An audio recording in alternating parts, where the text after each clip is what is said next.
Yo, what is going on, everyone? My name is Nick, or the Notorious Fantasy, and in today's video, we're going to be talking about my week number 8 quarterback start or sit decisions for fantasy football in 2021. Inside today's video, we're going to be going in depth in every single matchup from Thursday Night Football all the way until Monday Night Football, and I'll be telling you guys whether I believe you should start or sit the quarterbacks in every single matchup. But before we can get on into things, I would like to ask, if you are new to the channel and you do end up enjoying today's video, to please make sure to hit that subscribe button down below. Not only is it free, I put out content every single day to help you guys win your 2021 Fantasy Football Championship. And while you're down there, whether you are new to the channel or not, please make sure to leave a like on today's video to help boost the video up the algorithm so that more beautiful people like yourself can hear about my week number 8 quarterback start or sit decisions. And before we get on into things, I would also like to ask, if you guys are on Twitter and would like to follow me on there, to please do so at NotoriousFNTSY. The link to my Twitter is also down below in the video description. So without further ado,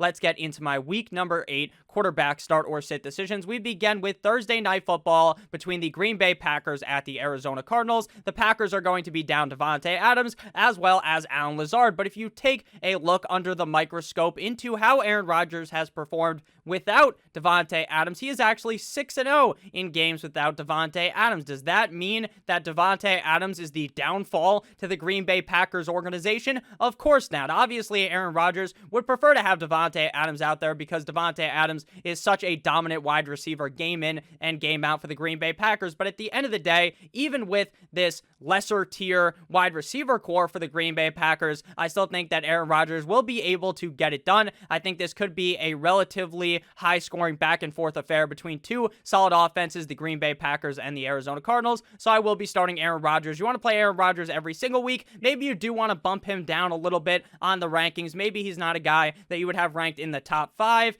because in this game with Davante Adams, you would almost have to rank him inside the top 5 with how good both of these offenses look. But without him, maybe you bump him down a little bit. But to me, he is still a top 10. If you want to put him even lower, he's at least a top 12 quarterback on the week. So I expect him to be quite successful in this matchup up against the Arizona Cardinals. For the Cardinals, obviously you're going to be firing up Kyler Murray. The short king himself might be 5'8", but it doesn't fucking matter at all. This Arizona Cardinals team has so many pass catchers. It's the complete opposite of the Green Bay Packers, where they're down their main wide receiver. They're down Allen Lazard. The Arizona Cardinals, they fucking revived AJ Green from the dead. AJ Green looked finished, and now he looks amazing in an Arizona Cardinals uniform. They have DeAndre Hopkins as well. They have Christian Kirk. They have Rondell Moore. And then they bring in Zach Ertz. They also have Chase Edmonds, who can catch passes. They also have James Conner, who can catch passes. And Kyler Murray himself can run the ball himself. Even with those little legs, he makes those things move, and I expect Kyler Murray to put on an excellent showing this week up against the Green Bay Packers defense. Now we move to the Sunday slate of games, beginning with the Cincinnati Bengals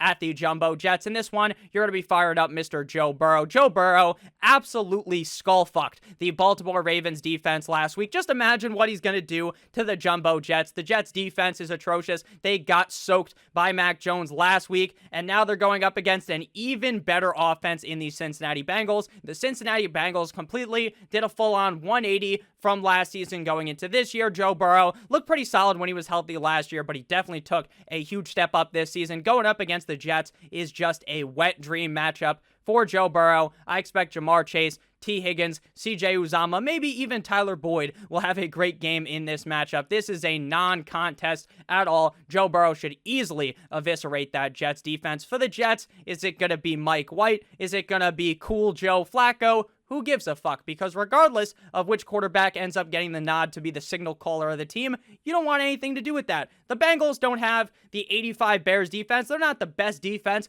to ever walk the earth, but the Jets offense is one of the worst offenses to walk the earth. They are so bad. They are terrible. With Mike White, it makes it even worse. It makes it even worse because even though Zach Wilson wasn't playing amazing, there was still a chance that Zach Wilson would pull off some BYU moves and fucking throw some dimes on the field or make some great plays. I don't think Mike White or Joe Flacco at this point in his career are good enough to do that, so you're not going to want to be starting any of the Jets quarterbacks. This has been a common occurrence all season. I don't think I've ever told you guys to start a single Jets quarterback this year. Next up, we move to the Les Titans at the Indianapolis Colts. Ryan Tannehill will be a start in this game. It seems like the Tennessee Titans, they're getting it cooking, and Ryan Tannehill just seems to be vulturing touchdowns from Mr. Derrick Henry. Derrick Henry stole a touchdown from Ryan Tannehill because Derrick Henry threw a touchdown in at the beginning of the game up against the Kansas City Chiefs. So Ryan Tannehill said, hey, fuck you, gave the double birds Eli Manning style on ESPN to Derrick Henry, and he ran the ball in himself. Obviously, that's in all good fun. I'm sure Ryan Tannehill and Derrick Henry are best buddies. Ryan Tannehill going up against the Indianapolis Colts. They did look pretty solid up against the San Francisco 49ers, that defense, but then when you go to think about it, hey, the weather was a big impact in that game. Shouldn't be any weather impact in this game because the Colts play inside of a dome.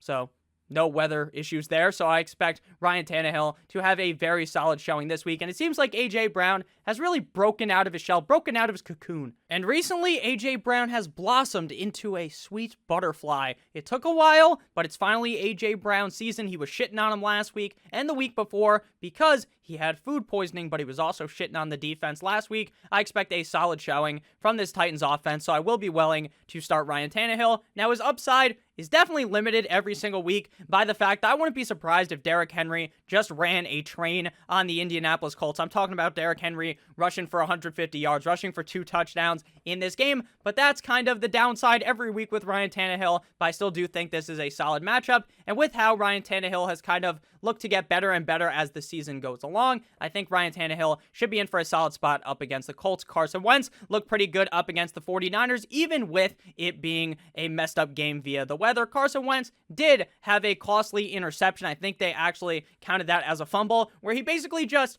threw it right to the guy on the other team. It was a vintage Carson Wentz moment. But Carson Wentz this year with Frank Reich legitimately looks like vintage Carson Wentz in 2017 for the Philadelphia Eagles. So it seems like everything's kind of hitting. Everything is going correct for Carson Wentz going up against a bad Titans defense. I expect Carson Wentz to have a solid game. And Michael Pittman, chef's kiss, that man is playing big this season. He looks really good for the Colts. The Colts also obviously have Jonathan Taylor. They have a bunch of wide receiver weapons, and my boy Mo Alley Cox, who has been on a tear scoring touchdowns. So I expect Wentz to put up a solid performance. Not a guy that I would rank inside the top 10, but certainly a guy as a fringe top 12 option. Next up, we got the LA Rams at the Houston Texans. It appears, at least based upon what I am seeing, that maybe Tyrod Taylor plays this week. If Tyrod Taylor doesn't play this week, and it's Davis Mills, you're still sitting either of those quarterbacks. The matchup up against the LA Rams is frightening. It's quite scary,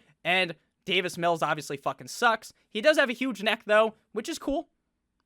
Maybe he has the longest neck at the quarterback position. Maybe Mike Glennon has him beat, but at least he's got one thing going for him. But besides the long neck, this guy absolutely sucks at playing quarterback in the NFL. He's a better quarterback than me. He's a better quarterback than a majority of people because he made it to the NFL. But at the end of the day, he's not a guy that you want to be playing week in and week out. And Tyrod may actually be a guy you want to be playing, but in his return game potentially this week, I'd rather sit him down up against a tough LA Rams defense. For the start category, obviously you're going to play Matthew Stafford. Matthew Stafford just tore the Detroit Lions a brand new asshole. This man absolutely eviscerated them. He played well up against the Lions. He plays well up against good teams, so he's going to obviously play well up against bad teams.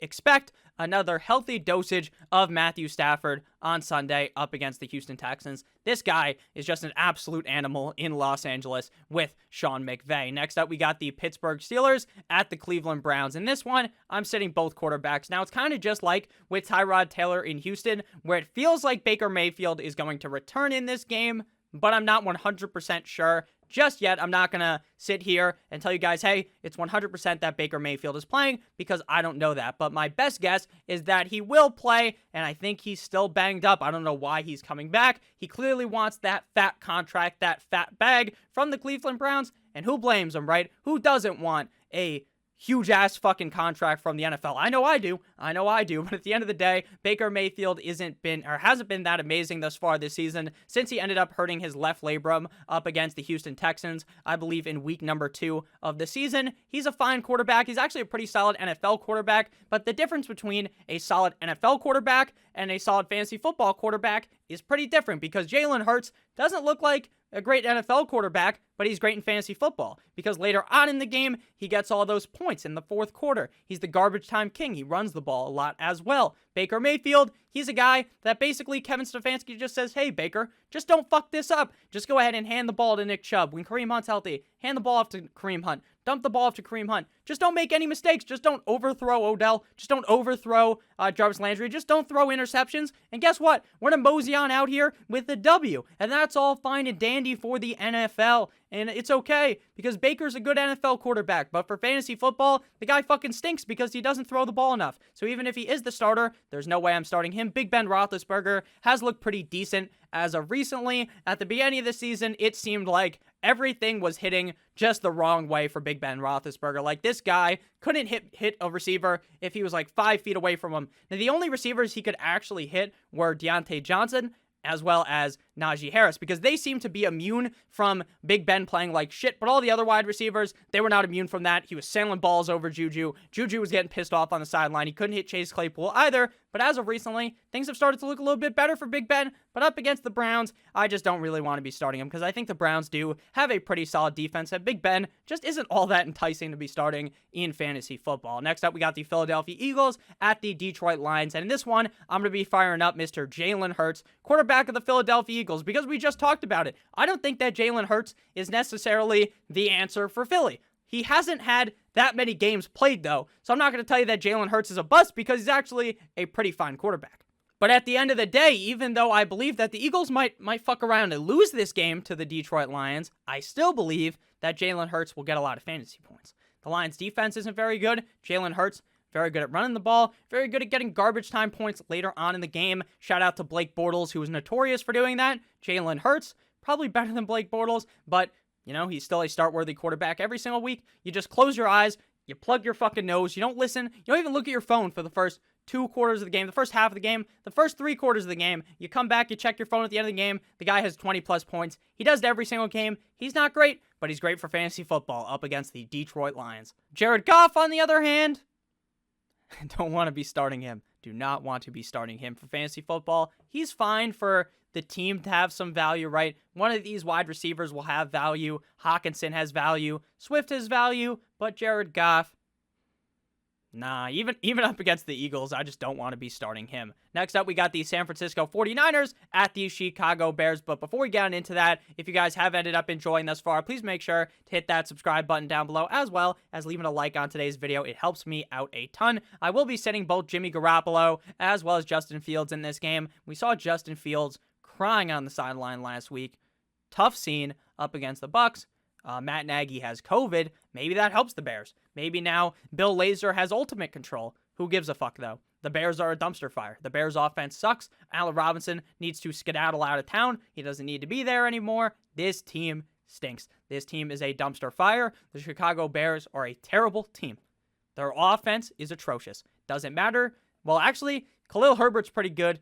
David Montgomery will be pretty good. But besides that, you don't want to be starting anyone on the Bears. Justin Fields just simply is not that guy right now. Does that mean that he's a bust? Of course not. It doesn't mean that he's a bust based upon a couple games of his NFL career. I'm not that quick to swiftly put the fucking "you suck" the bust button. I'm not going to be slapping that just yet. But let's be honest here, up against the 49ers, how are you going to talk yourself into starting Justin Fields? The 49ers defense isn't even all that good. The Buccaneers pass defense sucks complete and utter donkey cock, and Justin Fields couldn't even do anything against them. So what's he going to do up against the Niners? Absolutely fucking nothing. So Jimmy Garoppolo, seems like Trey Lance is teetering towards coming back. If Trey Lance is back, you should be even more worried about Jimmy Garoppolo, because at any point in the game, they could just say, sorry, Jimmy, it's Trey Lance. Trey Lance goes into the game, runs in a 5-yard touchdown, throws in a 5-yard touchdown, then Jimmy Garoppolo gets a touchdown stolen from him. And then, if you figure this team's going to be running the ball a lot, that's not very good for Jimmy Garoppolo either, especially if Trey Lance steals a touchdown, then they run in a couple of touchdowns, then Jimmy Garoppolo is shit out of luck. And if I'm being honest with you, this is a great matchup up against the Bears, especially with Khalil Mack out. I just don't feel very comfortable starting Jimmy Garoppolo this week. Next up, we got the Carolina Panthers at the Atlanta Falcons. In this one, I'm going to be firing up Mr. Matty Ice Baby. Dun, dun, dun, dun, dun, dun, dun. Quarterback of the Atlanta Falcons. Matt Ryan stunk to start the season, but he started to kind of catch his groove, catch that ride, and this man is on fire. NBA Jam style. He's been playing well. He absolutely demolished my Miami Dolphins defense. Him and Kyle Pitts put an Eiffel Tower over the Dolphins defense and relentlessly raw dogged us. It was hard to watch. Going up against the Carolina Panthers, who just lost to Daniel Jones, you would expect Matt Ryan to put up another solid performance. Mono Man Sam, first couple weeks of the season, it's beautiful. It's like, oh wow, he left Adam Gase, now he's great. It's just like Ryan Tannehill all over again. It's like all these players that leave the Dolphins, leave the wrath of Adam Gase, and then they're amazing because obviously Sam Darnold wasn't on the Dolphins, but the wrath of Adam Gase, then they're amazing. And then it all came crashing fucking down. Everything has gone wrong for Mr. Mono Man Sam. He got benched for PJ Walker last week. He was benched against the fucking Giants defense. He was benched. How are you going to start him here? The Falcons are not even that good of a defense. Tua cooked them up a little bit. He threw 2 interceptions, but he threw 4 touchdowns. I just don't think you can rely on Mr. Mono Man Sam at this point of the season. Next up, we got my Dolphins at the Buffalo Bills. Josh Allen might be the best quarterback on the week. The Bills are favored by not 7. They're favored by 14 points in this game. They might beat the Dolphins by 72. They might. They genuinely might. I feel bad for Tua. This guy is getting thrown out there to the Wolves. Tua got injured last time up against the Bills. I hope Tua lives to make it out of this game. Knock on wood. I obviously don't root for injuries. Tua's my favorite quarterback in the NFL because he's the quarterback of my Miami Dolphins, but there's no way you can start him in this game up against the Buffalo Bills, one of the top-ranked pass defense via DVOA. Tua, who has been on fire the last 2 games, stands no chance. Virtually no chance at all. And what's funny is the Dolphins lost to the Jaguars. They lost to the Falcons, 2 shitty teams. Except for the Falcons, they're actually doing a little bit better. So the Falcons are a fine team. But they lost to the Jaguars, who hadn't won since week 1 of 2020. Something just tells me, as a Dolphins fan, I've seen this so many times, the Dolphins will lose to these shitty teams. And then out of nowhere, they will beat the Bills. But I honestly don't know how I could tell myself that. I don't know how I could tell you that because it's not going to happen. The Buffalo Bills are going to dance on the fucking grave of the Miami Dolphins. Josh Allen might drop 70 fantasy points. That's impossible. 30 plus fantasy points. 35, 40 fantasy points. I don't think that he'll even finish the game. I think that Kissing Titties Mitchell Trubisky is going to come out there and throw a fucking touchdown on us. It's embarrassing. The Dolphins should be embarrassed. They stink. It is annoying as a Dolphins fan. I don't want to watch, but I'm going to. I'm going to tune in, and I'm going to be pissed off. Dolphins lose by 21 in this game. Maybe 24, if I'm being honest with you. This is a bad game. This is a bad game. So you should expect a healthy dosage of Josh Allen playing big. Next up, we got the New England Patriots at the LA Chargers. You're going to be starting up Mr. Justin Herbert, the pervert, in this matchup. Last year when these 2 teams faced off, things didn't go too well for Mr. Justin Herbert, but we all know that Bill Belichick plays extremely well up against rookie quarterbacks, so Justin Herbert obviously was not going to have a good game that time, but this time it's different. Justin Herbert is a sophomore quarterback. I believe he looks good up against the Patriots, but Nick, the Patriots defense locked down the Jets last week. They scored 1 million points up against the Jets. It's the Jets. There's a big difference between the fucking Jets and the Chargers. So that's my thought process on that. Justin Herbert is a start quarterback. Mac Jones, Mac Jones looked really good up against the Jets. Again, it's the Jets. Don't start Mac Jones. He's kind of in the same scenario as Baker, where he's a great NFL quarterback, just not great for fantasy football. It just does not correlate to fantasy football success. Next up, we got the Jacksonville Jaguars at the Seattle Seahawks. I'm definitely sitting down Geno Smith. Geno Smith has shown me nothing that makes me want to start him, even up against the fucking Jaguars. The Jaguars don't even have all that great of a defense, and I'm still not comfortable starting Geno Smith because he's not very good. And that's just plain and simple. He showed us some promise up against the Rams, then he throws a pick last week up against the Saints. Like, what do you take from that? He didn't look very good at all going up against the Jaguars. Maybe he's like a top 20 quarterback, but who wants to start quarterback number 20 or quarterback number 19? So that's why he will be listed as a sit in today's video. For the Jaguars, I will be starting Trevor Lawrence, but he is kind of teetering at the point of a guy that I want to sit. Because while I don't like the Seattle Seahawks defense, there is a solid chance that the Seattle Seahawks defense plays good for fantasy football this week because the Jaguars are they're just the Jaguars.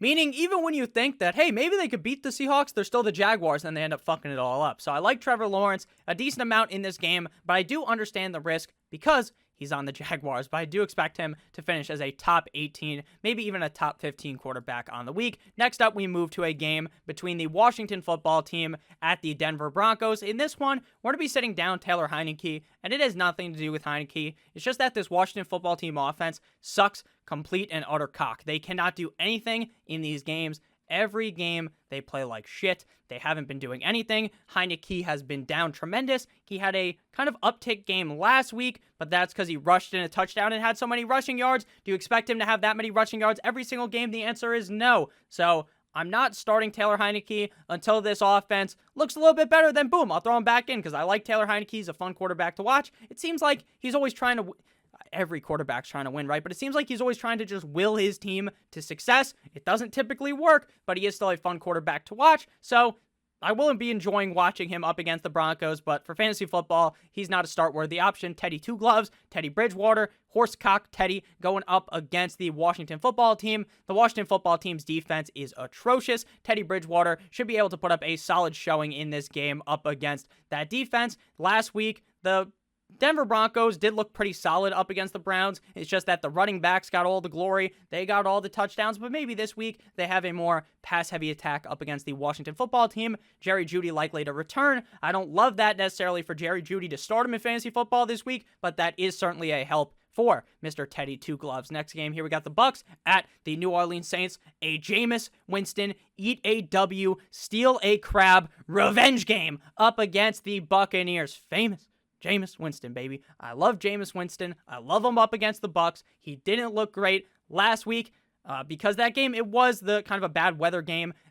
He threw the ball pretty close a couple of times to these receivers, and they just dropped it. I'm not going to put all the blame on Jameis. You know what you're getting when you start Jameis, though. There is some huge risk because he's Jameis Winston. He's going to inevitably fuck some things up, but he's also going to inevitably do like 7 360s, throw the ball, some ill-advised throw, just the worst throw ever, and a wide receiver's wide open, and he catches it. It's beautiful. That's just the fun in Jameis Winston. He's not a guy that any single week you can just be like, oh, that's a top 10 quarterback. But he's always a guy that I believe has that top 5 potential up against the Bucs pass defense. I'll believe in it this week. Famous Jameis Winston is a start. Tampa Bay Tom Brady, that old motherfucker, is still a start in fantasy football. This guy is just unreal. Doesn't matter how old he is. Doesn't matter the fact that he's not a Konami quarterback. He doesn't run the ball at all. He doesn't care. It doesn't matter. All of the analytics would prove that Tom Brady should suck in fantasy football because everyone wants that rushing quarterback. They want that rushing upside, and it doesn't matter. You don't need it. Tampa Bay Tom Brady is going to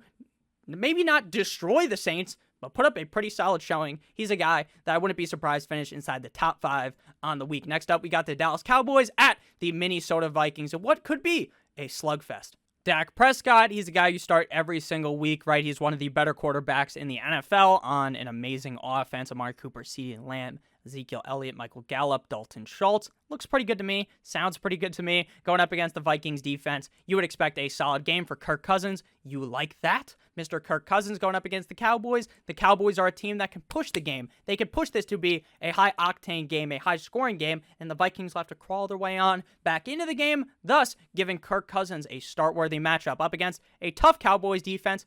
But they are certainly beatable, especially since Kirk Cousins has been pretty solid this season. Next up, we got the New York Football Giants at the Kansas City Chiefs on Monday Night Football. Danny Dimes, Daniel Beckham Jr., who caught that amazing catch, reached back like 1-3 up against the Carolina Panthers. The Chiefs' defense is bad. The Chiefs dynasty has fucking crumbled. It has fallen apart. Does that mean that I think the Chiefs aren't going to be good next season? Obviously, they'll probably be good next season, and they'll probably be competitive this year. But it doesn't look the best for the Chiefs. Doesn't look the best for Pat Mahomes. But I'm still starting Pat Mahomes up against the Giants because he's better than Sam Darnold, so he should be able to get it done. Daniel Jones up against the garbage-ass Chiefs defense. you better believe he is going to have a solid game. So I'm going with Danny Dimes here as a start, as well as Mr. Patty Mahomes. Thank you guys all so much for watching. If you did end up enjoying, please make sure to hit that subscribe button down below, because not only is it free, I put out content every single day to help you guys win your 2021